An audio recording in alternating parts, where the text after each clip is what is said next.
Jackson.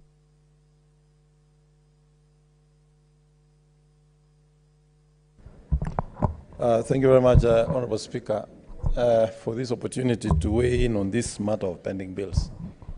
Mr. Speaker, there is something that I think either as a House, Treasury, county governments, and the general public need to understand. Unless we have another definition of a pending bill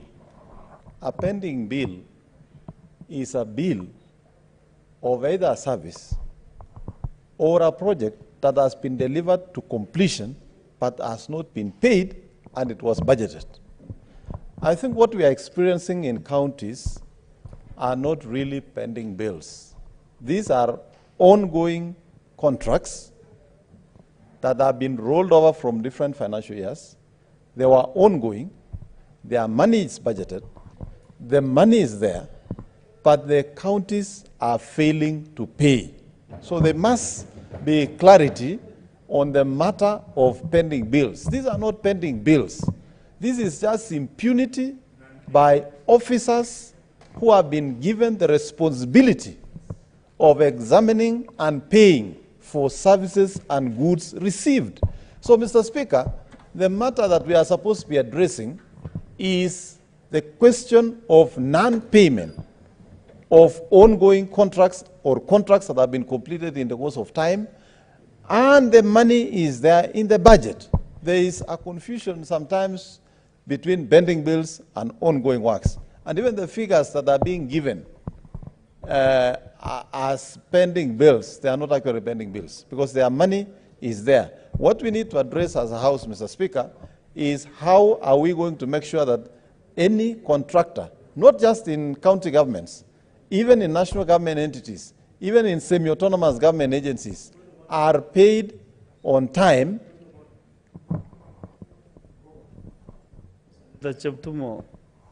What is your point of order? Mr. Speaker, Because Senator Mandago I have not been a governor before, but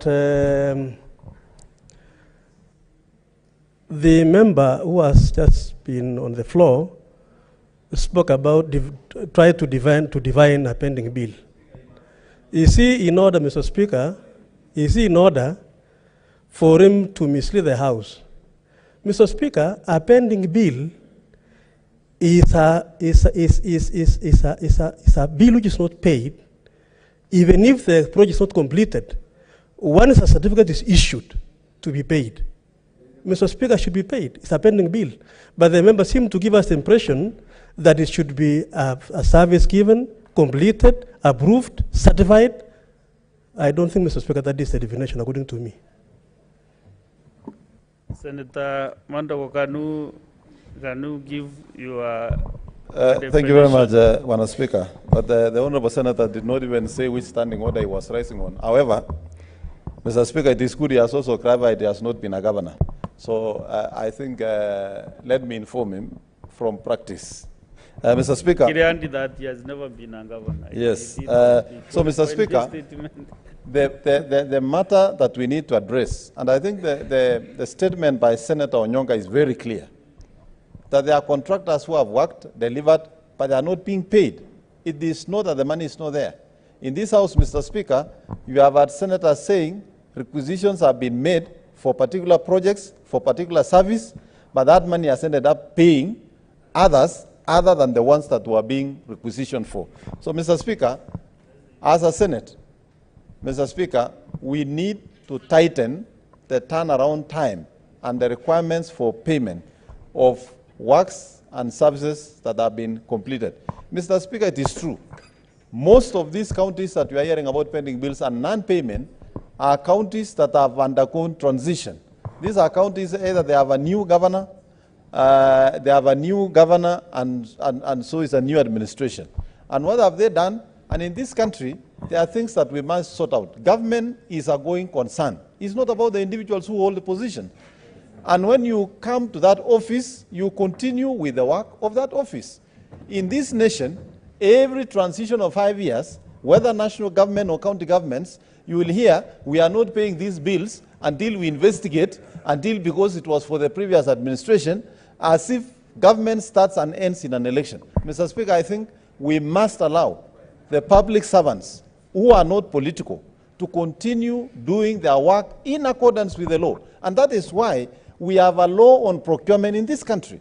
That is why we have the office of the Auditor General, which is not a political office.